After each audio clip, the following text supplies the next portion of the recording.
rabbal alamin. Al-akwanu zahiruha ghirratun wa batinuha ibratun. Fan-nafsu tanzuru ila zahiri ghirratiha wal qalbu yanzuru ila batini ibratiha. Qala radhiyallahu anhu wa nafa'na bihi wa bi ulumihi fid dharain amin ya rabbal alamin. Sebelum ini kita membaca hikam rubbama a'taka fa mana'ak wa rubbama mana'aka fa a'tak. Ini menjelaskan bahwa Allah senantiasa memberi, ya, tidak berhenti memberi. Maka memahami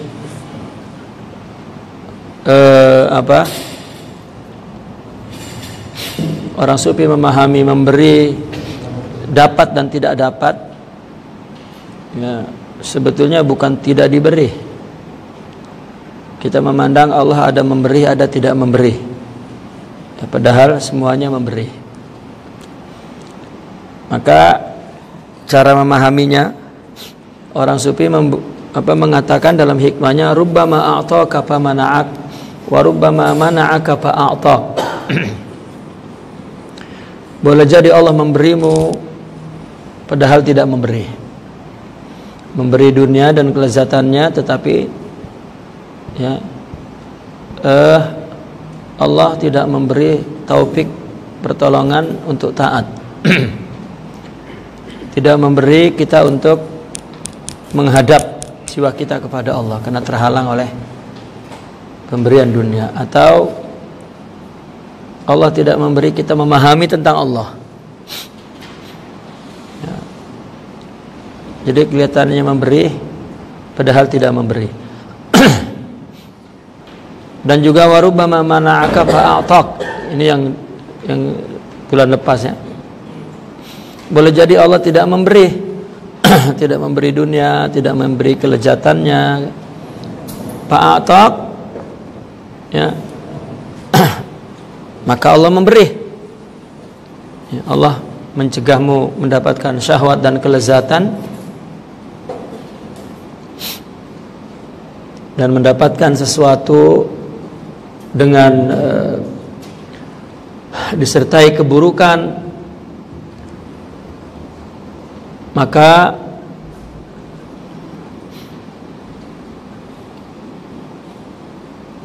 Allah sebetulnya memberimu hidayah dan taufik, ya. Nah kemudian mata fatahalaka babal fahmi fil man'i adal man'u ainal ata. Ketika Allah membuka pemahaman tentang tidak memberi itu sebenarnya memberi, bahkan, ya, maka akhirnya al-mana' itu artinya tidak memberi itu justru pemberian yang penting, ya. Ketika Allah tidak memberi urusan dunia, sebetulnya ada yang Allah beri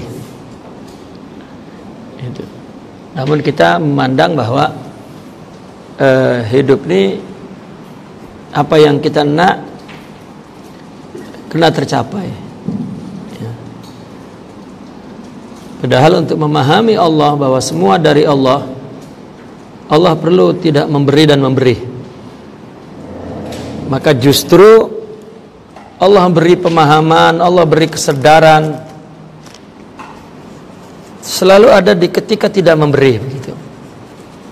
Maka apabila dibuka Allah, ya Allah membuka kita futuh bahwa ketika tidak memberi ada yang Allah beri yang jauh lebih baik. Maka apabila dia menghadapi, ya, kegagalan, ya, ketidakberhasilan, ya, maka dia melihat bahwa itulah inti daripada memberi.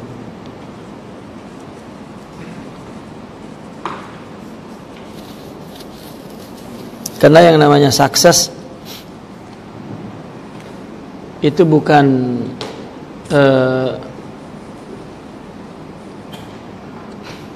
terpenuhi segala keinginan, tercapailah katakan.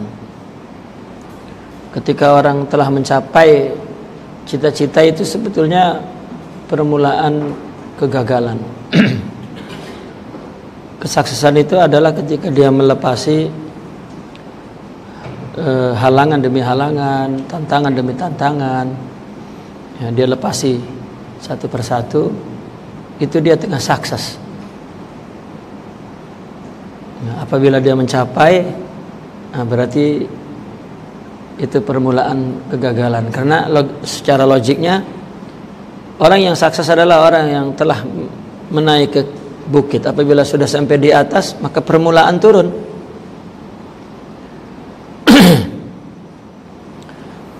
Ya.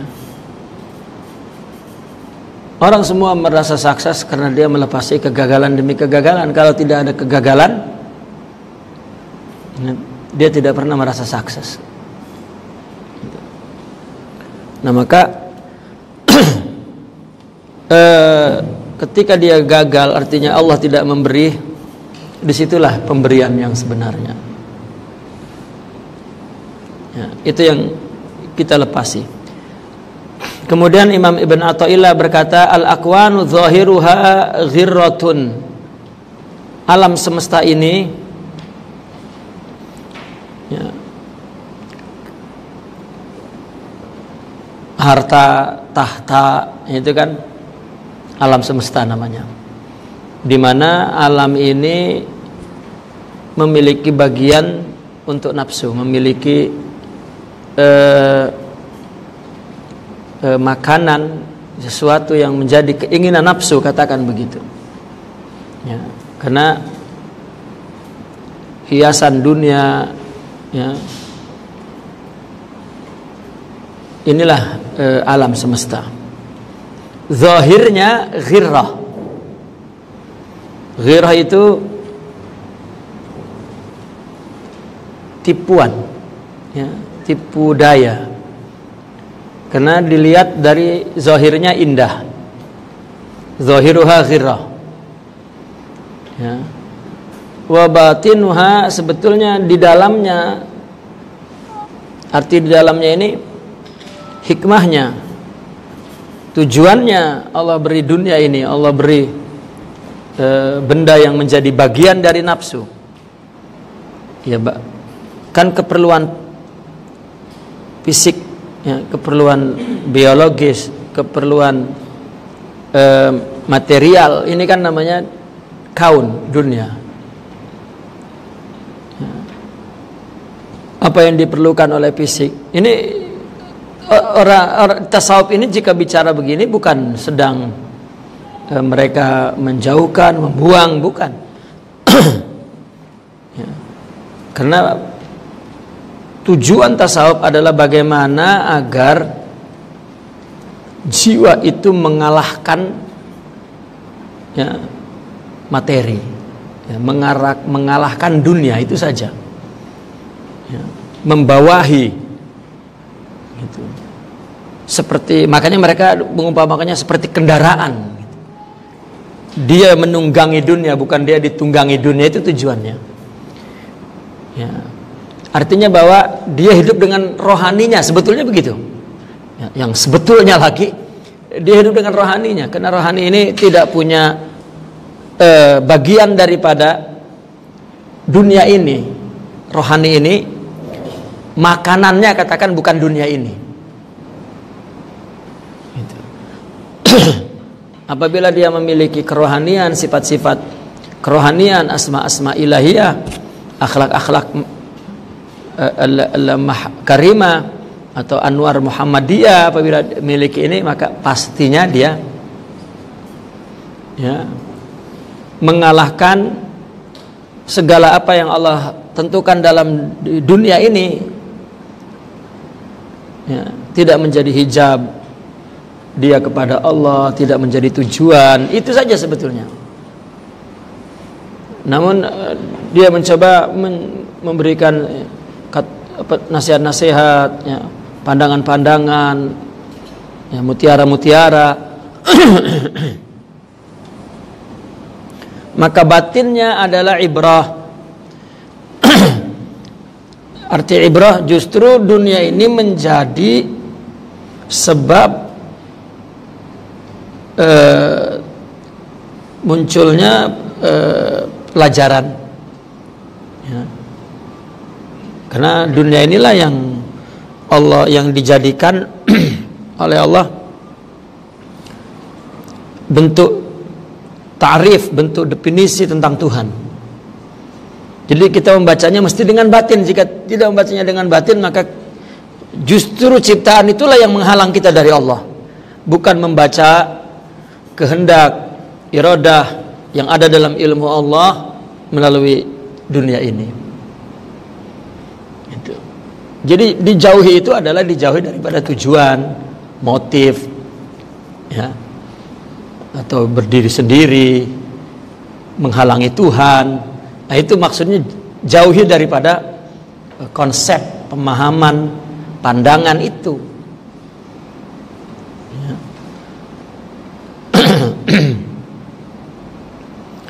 Maka di sini dikatakan al-aqwanu zahiruha. Aqwan ini adalah mukawwanat, ya, dunia ini,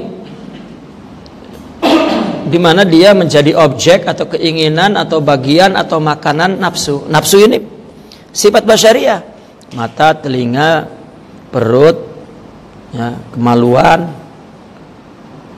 ya, keperluan daging, tulang, ya. Ini dari dunia, dari al-kaun, dari alam semesta ini. Itu. Nah, zahirnya, ya, ghirrah, menipu. Allah buat indah, ya. Maka kisah mukjizat, kisah karamah kan, nabi atau para aulia menunjuk bukit jadi emas, gitu. Ya. Jadi permata asalnya tanah, ya, emas semua. Permata, berlian kan asalnya tanah, cuma dibuat. Sehingga Imam Ibnu Arabi pernah berkata, kalau kau nak bahagia kepada benda-benda itu, adalah di surga yang kekal, di dunia tidak kekal. Ya, kalau nak, karena apa? Karena akal yang sehat katanya, dia menginginkan sesuatu agar kekal, ya, kaya kekal, ya, bahagia kekal, kan secara logik begitu. Tapi kalau dia mencarinya di akwan, di kaun, di dunia, berarti akalnya lemah. Itu karena ini tak kekal, sedangkan akal nak kekal. Gitu. Maka dunia ini merupakan haz, ya, lin nafsi wa syahwah, ya, bukan sesuatu yang aib. Ya, dunia ini makanan, ya, bagian daripada nafsu, ya, makanan nafsu itu bukan sesuatu yang salah, memang itulah makanannya, ya. Namun ini menghijab Allah, gitu. Ini menjadi tujuan hidup. Nah, ini yang, atau lagi memandang bahwa dia independen, nanti malah menjadi mulhid, memandang alam ini Tuhan, ya. Nah, itu yang dihindari. Nah, maka apa batinnya? Ya, batinnya adalah tujuan penciptaannya, itu batinnya. Batinnya adalah di belakang bendanya kan Tuhan, ya. Allah beri rezeki seperti kita memberi kepada anak atau, ya, kepada orang, kita beri, apa tujuannya? Ya. Nah, itu namanya hikmahnya, pelajarannya. Nah, maka batinuha ibratun, ya, batinnya pelajaran. Di balik dunia ini ada pelajaran yang Allah ingin beri. Segala yang ada di dunia ini ya memiliki makna ya, yang bukan sekedar dapat dinikmati oleh fisikal, itu maksudnya.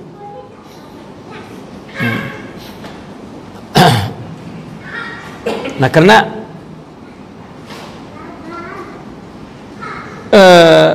hakikatnya itu tak ada, hancur, tak kekal. Contoh begini, kita ini kan muncul di layar, lihat zahirnya warna-warni indah, batinnya tak ada apa-apa, itu maksudnya. Yang Allah bagi pelajarannya karena bendanya tak ada hakikatnya, tidak berdiri sendiri, tidak jadi tujuan, tidak jadi motif, bukan menjadi objektif kebahagiaan, bukan. Ya, kebahagiaan itu dengan memiliki hakikat, sifat-sifat mulia Tuhan. Karena itulah alat untuk mengenal apa yang akan Allah ciptakan di alam ini. Itu sebetulnya. Ya. Nah, maka di sini dikatakan fan nafsu tanzuru ila zahiri ghirratiha. Maka nafsu memandang kepada zahir ghirrahnya itu. Nafsu memang itu makanannya, bukan salah. Tetapi hatinya mesti hidup. Karena kalau tidak hidup, maka dia memandang bahwa ini Tuhan. Gitu. Wal qalbu yanzuru ila batin ibratiha. Setiap peristiwa yang ada di dunia pelajaran dari Allah. Ada risalah, ada message dari Allah. Gagal, berhasil, beruntung. Ya. Nah, ini nafsu melihat kepada zahir tipuannya, hiasannya. Ya, kena tertipu dan menghancurkan si pemiliknya. Dan hati memandang kepada batin pelajarannya, ibrahnya. Ya, sehingga terhindar dari keburukannya.